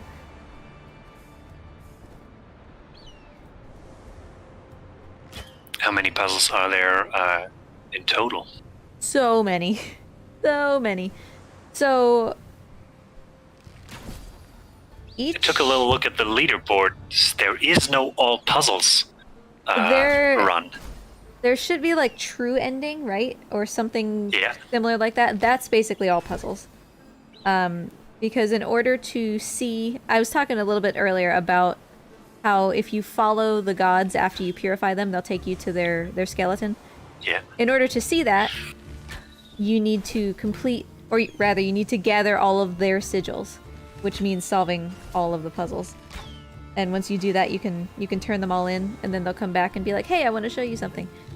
So that's the all puzzles category, and most gods have somewhere between like 7 and 15 sigils, and we are gathering at most 6. So there is a huge amount of this game that you're not seeing that is just fantastic. The puzzles are wonderful. There's a lot of exploration to do. And even if you don't get sigils, there are a lot of puzzles that don't grant sigils, but they grant experience, and that experience gives you more flaps. I think in my casual playthrough I ended up with something like 12 or 13 flaps by the time that I felt like I had gotten most everything. And we're going to end this run with 5, so... Definitely a lot to do that you're not seeing here, so if this game interests you, don't feel like you've seen it all, you know? Alright, CJ, you ready? It's finally time!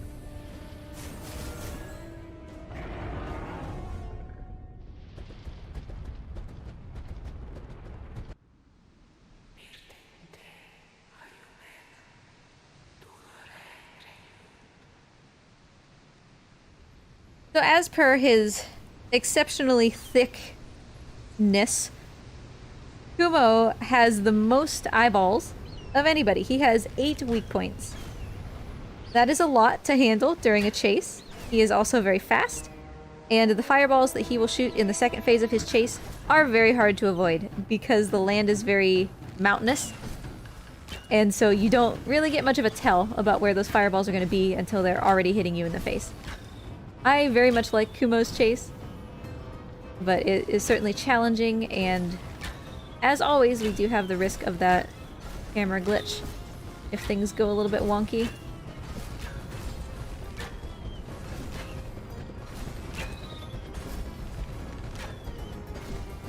CJ, it's alright. We can all get a little bit flustered in our excitement. Especially in the chase of such a marvelous buffalo spider bear. Yeah, I don't know that I would call him majestic, but he's something along those lines. Mm. Alright, we do Also, it said, the youngest child who will not surrender gently. Yeah, he makes you feel it. He definitely makes you feel like he is real hard to take down. His fight is also the longest. There's like 6 phases or something of his fight.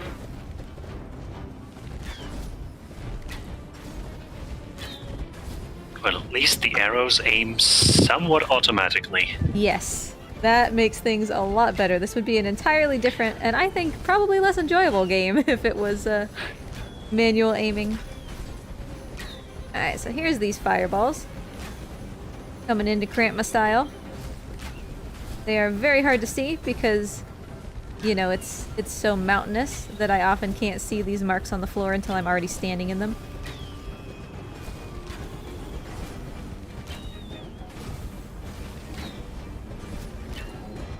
Well, as they say in the jungle, one eye on the trees, one eye on the ground, and one eye up in the back. Wait. I mean, Kumo would have Kumo would have no problem with that. He's got eyes to spare. Well, we thankfully have Pickles to rely on. Trusty Pickles.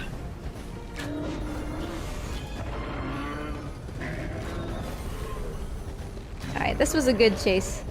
I would venture to say that might have golded by a second or two if we had been running splits.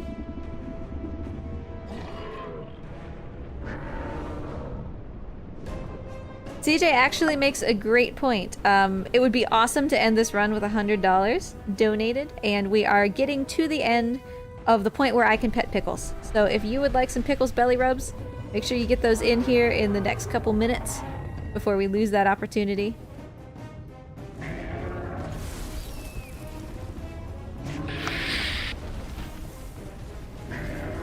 We'll still have you with us for about half an hour, says the estimate. Yeah, and I am currently on pace for well below estimate. Probably, I guess 12 minutes, I would say, below estimate is my current guess. Good to know. So we need to let Kuo know so we can scream at him to make people do what needs to be done, which will be East Shade by Warden. East Shade 100%.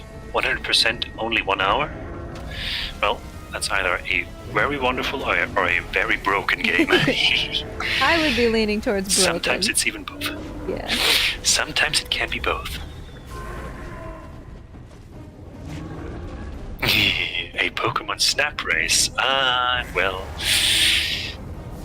If Quo has to suffer, why should he have to suffer alone?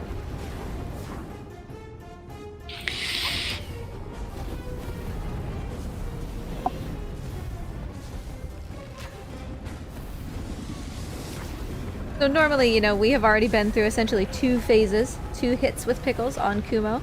For most other bosses, that would be enough, but we are just getting started as far as this little boy is concerned.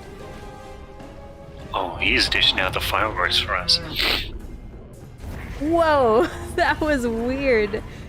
He doesn't typically lead with that move, like he's not supposed to because there's no tell. If he does it as the very first thing that he does in a phase. And you could tell that he was like trying to do it, but his model wasn't, so his model just started like spinning on its axis. Weird.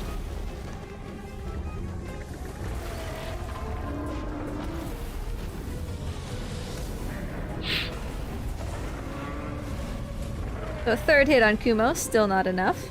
I really hope Mama Bird had some fire insurance on her whole beautiful place.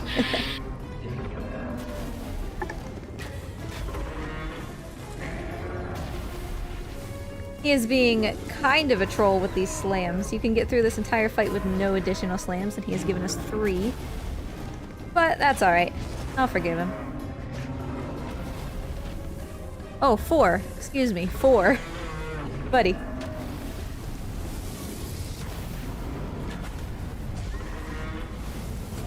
So that's finally enough. We have finally toppled the gigantic Kumo.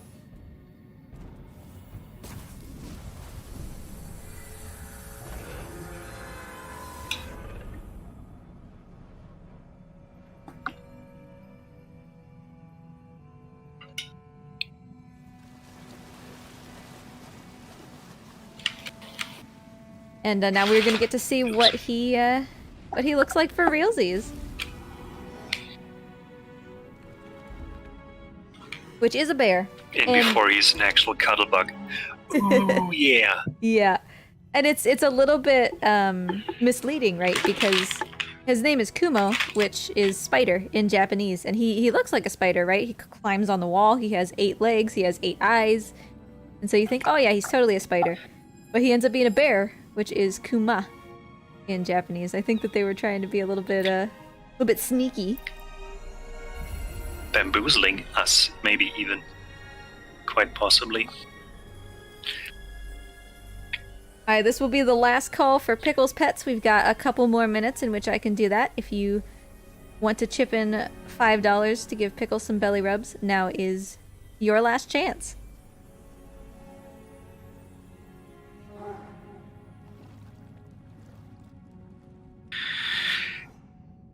So far, we're sitting at a comfy $70, which is nothing to scoff at.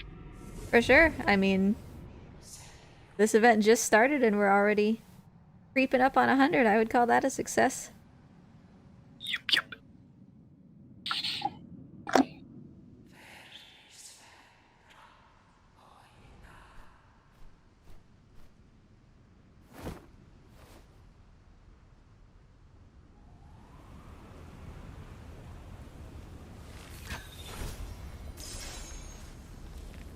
So the gift that we receive from Kumo as part of his fight is we get a mega flap, basically. We can burn essentially all of our flaps to go really, really high instead of the distance that we would normally go with a single flap. We are going to use that a total of once, unfortunately.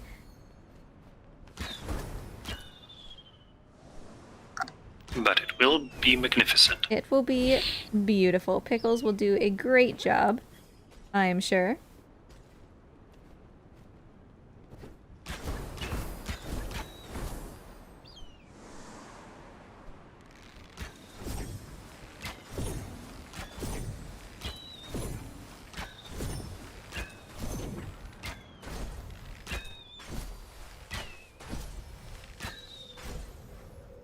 You have quite the leeway of still hitting the talismans even after you've slid past them, right? Yes, I will thankfully automatically turn around and continue to aim at them.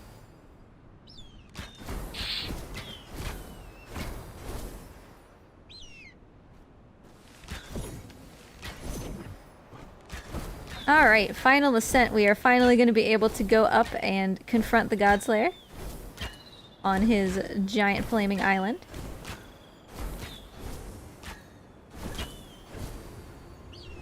Big flap.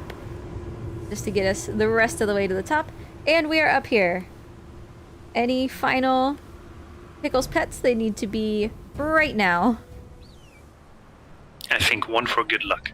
Yes, I agree. And for all those who might donate just a little second too late.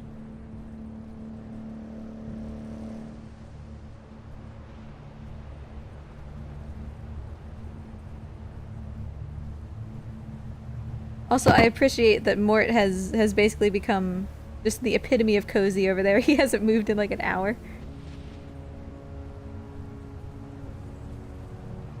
I mean, that's pretty par for the course for good old Mort.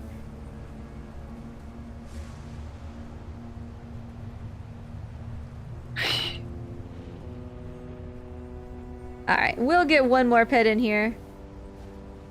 For anybody who might be a little late. As well as just good luck, as you said. Good pet for Pickles.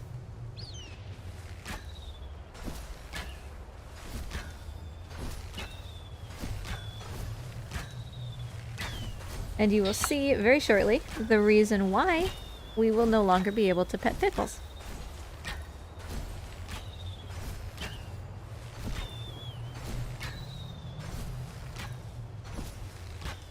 Alright, here we go, buddy.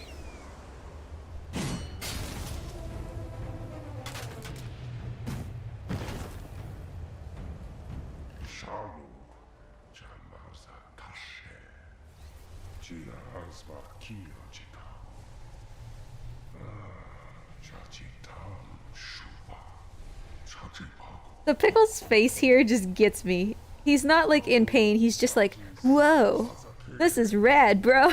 Like, he just is so enamored with what's happening. So the Godslayer has captured our best boy Pickles and has cursed him into being a giant, two-headed, flappy boy.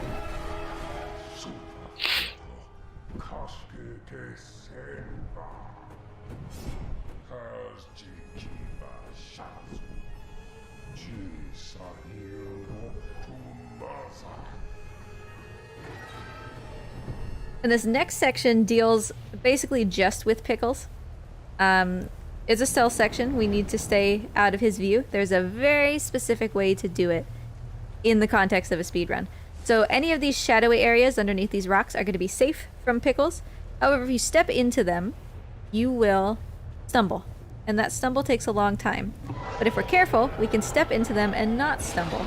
And that allows us to begin moving a lot faster than we normally would be able to. So it's very precise doing this section in a speedrun so that you don't end up like off sync with what Pickles is doing. I am going to hide from Pickles here so that he begins circling around. We don't need to do the dive bomb that time, just because it takes extra time. But we do need to do it here because the distance between this rock and the final rock is very, very long. It's not enough given the time that we had left. We have to wait for him to dive bomb. And now we'll have enough time to make it here. That was an ideal stealth section. I guess I shouldn't speak yet because I could still stumble at this last little bit. But we're not going to get hit, and that's what matters.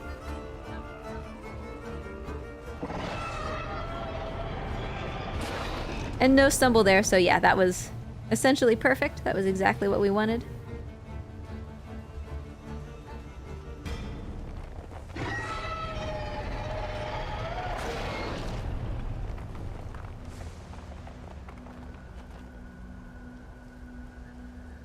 So we still have a problem. The sliding is like so satisfying, I love it. But we have a problem, right? We found out, well, I mean, we didn't because we skipped it, but we should have found out that the Godslayer has this sun sword, right? And there's nothing we can do. Like, he is super powerful with this sun sword. And we haven't solved that problem, except now we're getting ready to fight him. So, oh boy, we need some help. So what we're gonna do is we're gonna sit down here, and we're gonna kind of commune with the gods that we have freed, the ones that we have purified. We're gonna enter the spirit world, and we're gonna talk to them. And we're gonna be like, look, I'm not strong enough to beat the Godslayer, what do I do?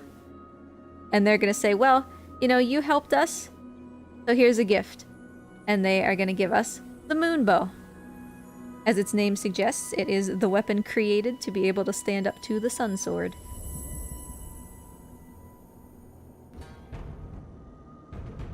And it's shiny!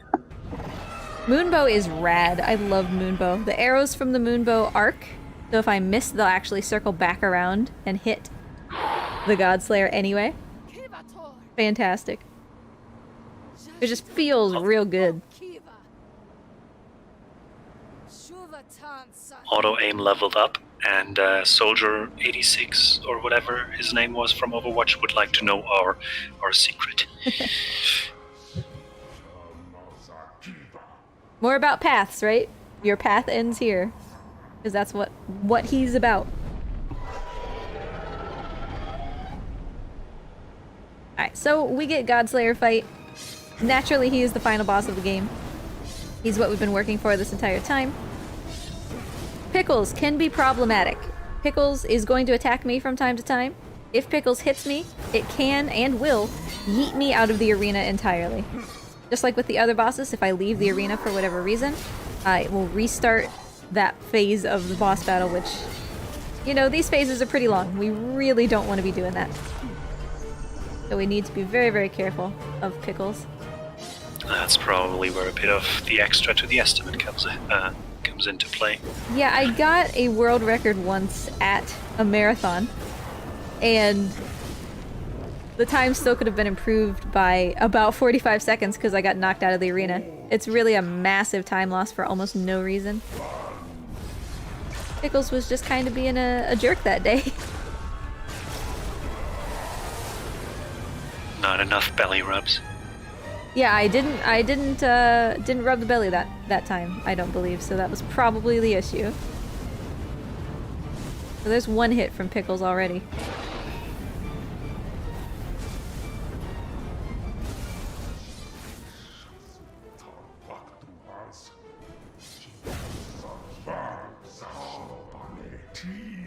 Alright, buddy, don't hit me. Alright, trying to bait him into an attack so that we can get this phase over with a little bit faster. I love also that the Godslayer is clearly just like huge, but you don't really notice it because he's always so far away from you. But when he gets close, you notice that he's actually like massive compared to you.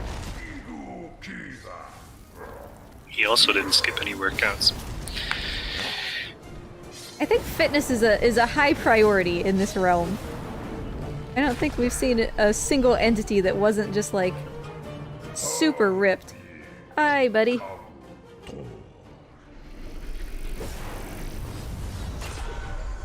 Like, how does a giraffe even get ripped to begin with? Asking the real questions here. Well, in that case, it could just be amping up the spice level. More spice, more fire.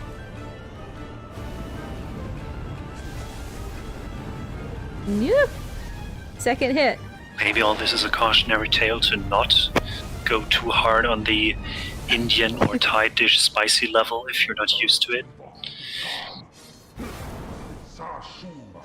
Pickles, buddy. Don't do it.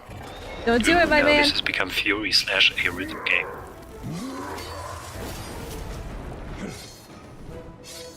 He's really going to be sending Pickles at me pretty frequently. And if I get hit one more time, I think I'm yeeted. So we need to be careful. Pickles, don't do it. Don't do it, buddy. Woo. I love that the final fight of this game is actually like hard. Even as a speedrunner, even knowing what you're doing, it's still hard. That's always a great place to be. 2 sword swings? Really? I will take that any day.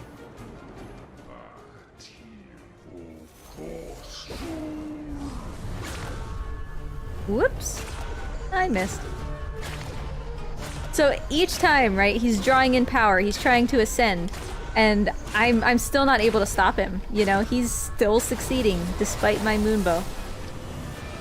I did, however, manage to turn these towers on, which is good, because that helps to weaken Pickles, just like it did for all the other corrupted gods. Because I need Pickles' help, right? Pickles has always helped me to purify the gods. I can't defeat the Godslayer without him. Because now we got this thing on our hands. If I couldn't defeat him in his previous form, surely I'm gonna have problems now. Because bigger is always better. Whoa, he's a skeleton. Did Kumo have a go at him? So my only solution, right, because I don't have time to do this whole purification ritual on Pickles. We are literally about to get smooshed. So I reached out and I took Pickles' curse into myself. And so now I am the one inside the cloud. The cloud that's been chasing us the entire game is now around me. Because I am the cursed entity. And I am just desperately looking for a way out. I'm looking for clarity. I'm looking basically to not go insane, right? And in order to do that, I have to venture into this cloud and kind of rediscover who I am. One of the hardest parts of the speedrun, unironically, because there are no visual markers. Once you face into the cloud, there are no visual markers for where you're supposed to go. And that makes it very hard to know exactly where you're going. And so the camera turns and what direction I'm facing are all very intentional to try to get these spots to spawn as fast as possible. Plus, of course, I'm looking for Pickles, right? Because I took his curse, but I still need to find him. I need to find him and get out of here if we're going to have any chance of defeating the Godslayer. Who has become the very thing he has sworn to destroy, which means we have to slay him kinda.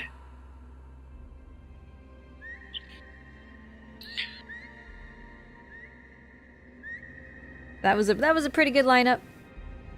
So far this has been very good.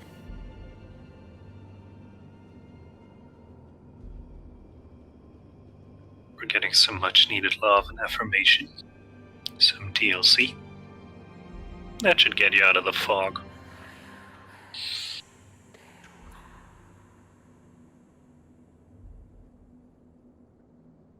Alright, final one.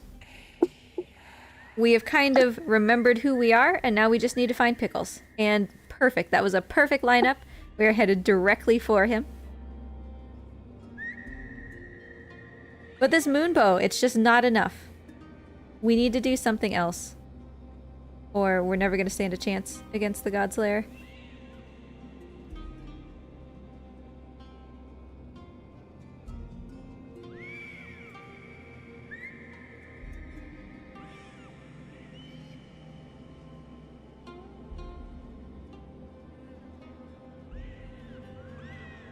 And thankfully for us, we are not the only ones that realize that we don't have a chance. He is just way too powerful.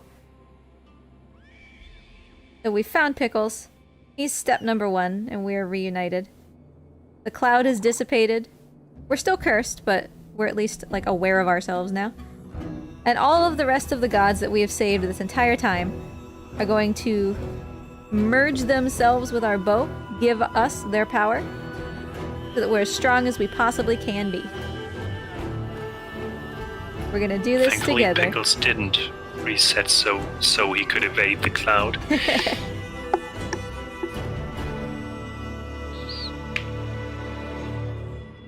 Caw.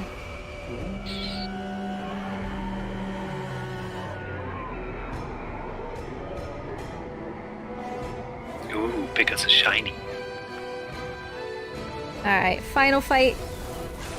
Let's do this clean. We don't want to get hit, and there is a double hit on one of the hands. That hit is fine, because it's the end of the phase anyway. There's a double hit on one of the hands that we definitely don't want to miss. We'll be coming up here.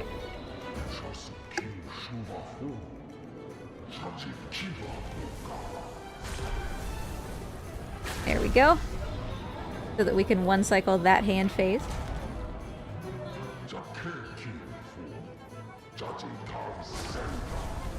So now there's a lot going on. There are fireballs, there are shockwaves. I still need to focus on fully charging my shots. There's a lot happening. These arrows will come back though, because this is the moonbow. Both of them just came and hit there. Oh, and there was even... The first one, I guess, hit twice, which is even nicer.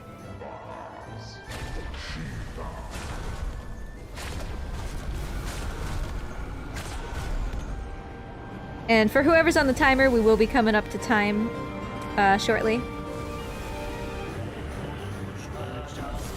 I will, of course, call it out. That should be a lovely tech team in the background. They have been notified.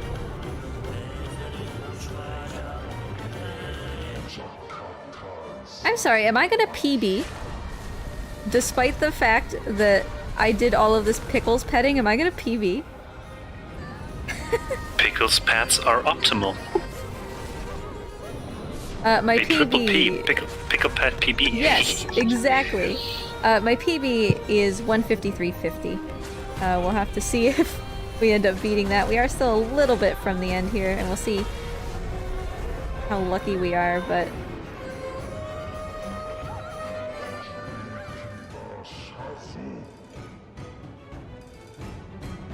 Alright, timing is going to stop once I deliver the final blow here.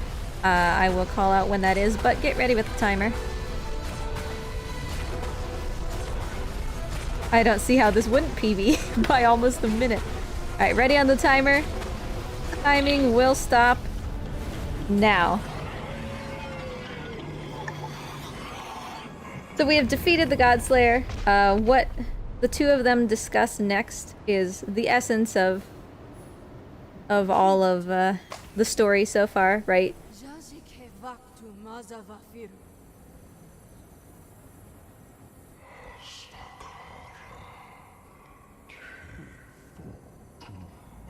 cannot believe that was a PB, despite the fact that we stopped to pet Pickles so much. Worth it. GG, indeed. And whoever is going to verify that will see all the glorious pickles petting. Say that 5 times fast. Please no. I have to host for one more run. So we're a bit ahead of estimate. I imagine we can just, I say a bit ahead of estimate, but you know, almost 15 minutes. Give us a good time and I will justify it in front of CJ. So we can watch this little ending bit, right? So, you know, the Godslayer was like, I was trying to make this easy for everybody. I was trying to make just one path. And like our main character says, the truth is a pathless land. You have to figure it out for yourself. You can't just follow everybody else's path. And that's kind of the moral of the story. So we're still cursed. We took the curse so that Pickles would be okay.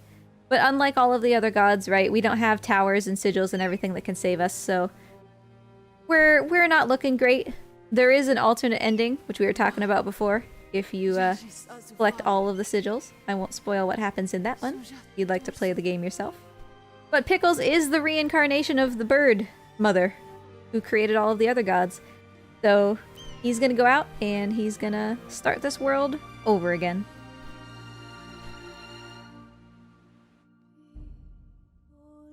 And that is the Pathless, by, as we said before, by Giant Squid, same people who made Abzu. I cannot speak well enough of this game. I love this game.